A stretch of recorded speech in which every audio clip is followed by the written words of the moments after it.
Magandang araw sa inyong lahat! Ako si Teacher Christina at ako ang inyong tagapagturo para sa araw na ito. Handa na ba kayong magkaroon ng isang masayang pag-aaral ngayong araw? Okay, but before that, good morning, pupils! Let's all stand up and let us pray. Let's all close our eyes, fold our hands, and listen as we say our prayer together. Dear God, thank you for this day. Bless us we work and play. Guide us with your loving light and keep us safe every day. Amen. Okay, please sit down. Hello pupils! Good morning! I am Teacher Christina. Can you say good morning, Teacher Christina? Good morning, Teacher Christina!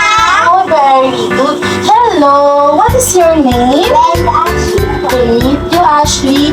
And you are? Tina Sofia Antonino po. Nice to meet you too, Sophia. How are you today? Kapag narinig niyo ang how are you today, pwede niyo bang sabihin, I'm fine, thank you? I'm fine, thank you! Okay, again, how are you today? I'm fine, thank you! Very good. Alright everyone, it's time for a fun song. If you're happy and you know it. Dito sa kantang to, kailangan natin mag-clap ng hands and do fun action. Let's stand up again. Get ready to move and sing. 1, 2, 3. If you're happy and you know it, clap your hands. If you're happy and you know it, clap your hands. If you're happy and you know it, if you really want to show it. If you're happy and you know it, clap your hands. Okay, please sit down. Great job, everyone. Give yourself a big round of applause. Okay, now that we have fun in singing, nag-enjoy ba kayo doon? Okay, ang gagaling nyo mag-sing and dance. Okay, let's take a moment to review our lesson last time. Sinong nakaalala ng lesson natin last time? Sophia. About different shapes. Very good. Tandaan nyo ha, na ang mga shapes ay nasa paligid lang natin. Magbigay nga ng halimbawa kung talagang naalala nyo yung lesson natin last time. Magbigay ng mga shapes. So, Ashley. Heart. Heart. Very good. Other one? Triangle. Very good. Natandaan talaga nila. Okay? Now, let's move on and let's get excited. Excited na ba kayo matutuulit ng panibagong learnings? Okay. Ngayon, tingnan niyo yung mga gamit na nasa table ni teacher. Nakikita niyo po ba? Okay. Pwede niyo ba siyang tingnan at i-compare kung ano yung ipapakita ko sa inyo? Kagaya neto. What is this? Damit. Damit.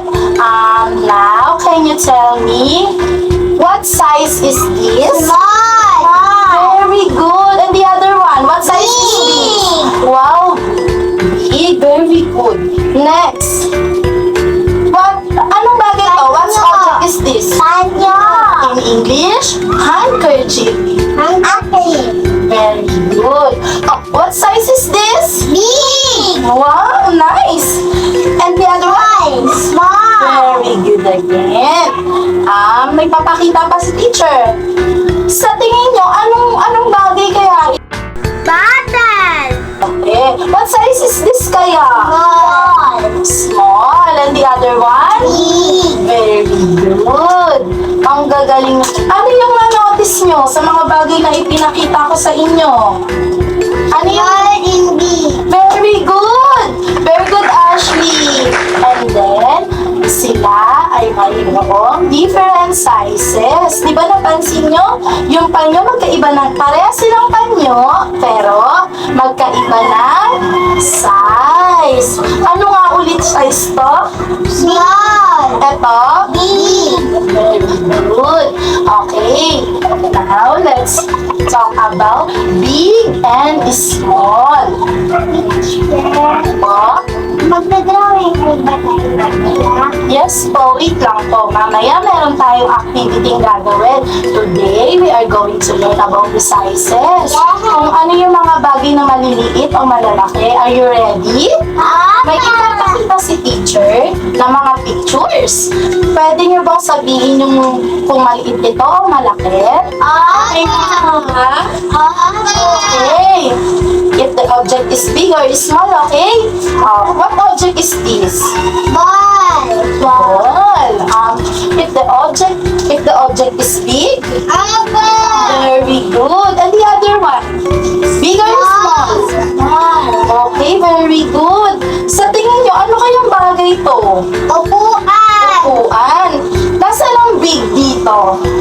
Anong color? Red! Very good. Nasaan kaya yung small na upuan?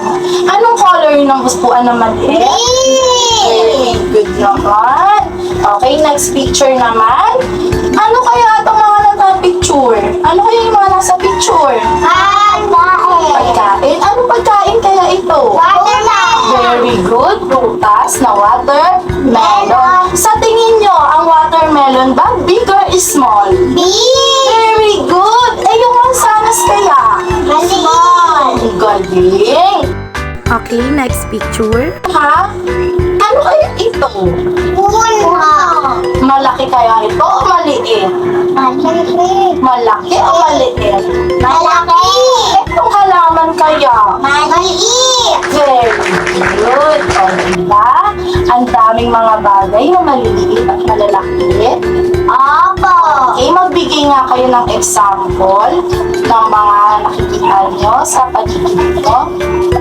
Kagaya nito, yung upuan ni teacher, yung upuan nyo. Small and big! Okay, Sophia. Upuan namin. Maliit po yung upuan namin. Malaki yung upuan niyo. Very good. Kagaya na nga na sinabi natin na ang upuan ni teacher ay malaki. Ang upuan nyo ay Small! maliit. Kaya maraming mga bagay na maliit at malalaki sa paligid natin. Ngayon, may ibibigay si teacher na activity sa inyo. Ready na ba kayo? Okay. Alright, kids.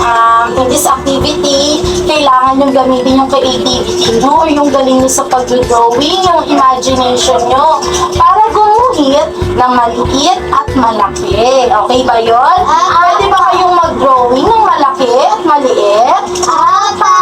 Okay, di ba? Excited na ba kayo? Sino mahilig mag-drawing dito? Wow!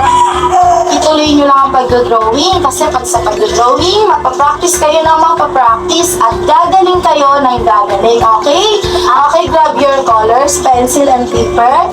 Mag-ano na kayo ng activity.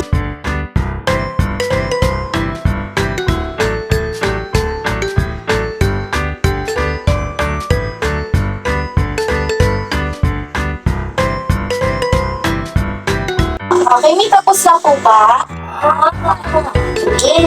Pwede niyo po ba ikwento or ipaliwanag dito sa harapan kung ano yung hidden knowing mo? Pwede niyo bang sabihin kung malaki to o maliit? Okay, Sophia, mauna ka na. Punta ka dito sa unahan at ipakita mo sa iyong mga classmates ang iyong gawa. Okay, patingin nga po.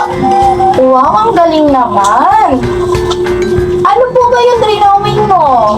Tao po. Tao, sino to? Anak ko po. Malaki ba siya o maliit? Big. Big. Eto, sino po ito? Ako po. Maliit ba siya o malaki? Big. At small. Small, okay. Pwede po ba natin palakpakan si Sophia sa kanyang gawa? Very good.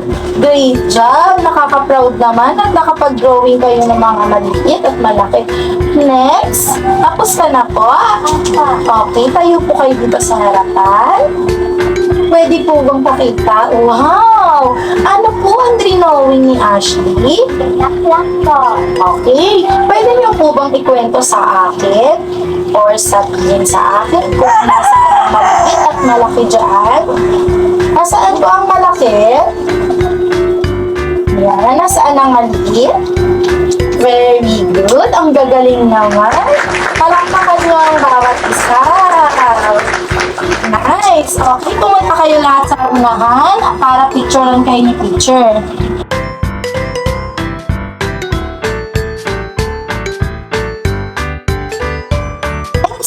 Natutunan niyo na ba kung ano yung lesson natin ngayong araw? Apa! Ano nga ulit ang lesson natin ngayon? Big is beyond. Big and small, very good. Diba, sa ginawa natin ngayong araw, na-differentiate nyo na yung mga bagay na maliit at malalaki. Totoo po ba? Okay. Doon, naunawaan nyo na maigi at kaya nyo na mag-recognize ng isang bagay. Yes po. Kagaya ng ABCD, tama Ashley. Meron din siya sa alphabet, tama si Ashley. Di ba sa alphabet, may malaki at may maliit na titik? Isulat nyo nga sa hangin kung paano ng malaking letter A. Wow! Big ba yan o small? Big! O sige nga, small naman na letter A. Wow, very good talaga. Di ba naunawaan nyo na ang ating lesson? Different size.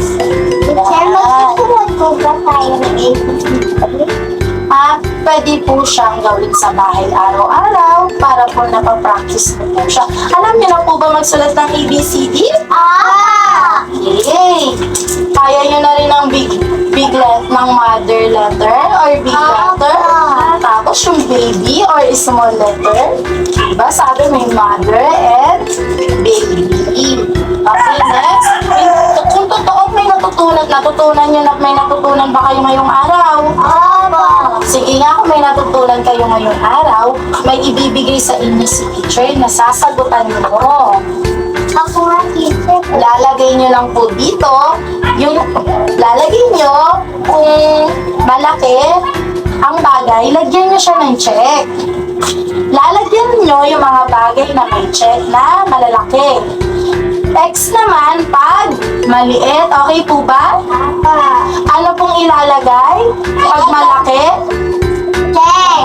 Pag maliit? X, okay. Sige po, sagutan niyo po ito. Lagyan ng pangalan ha.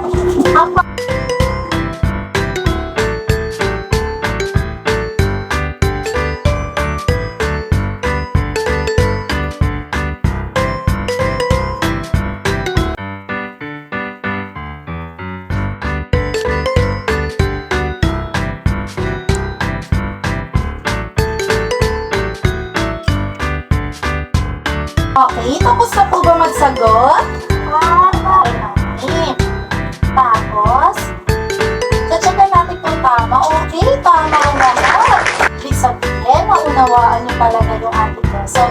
Ngayon, magbibigay si teacher ng assignment, okay? Sa assignment natin, mag-drawing kayo ng tatlong object na big.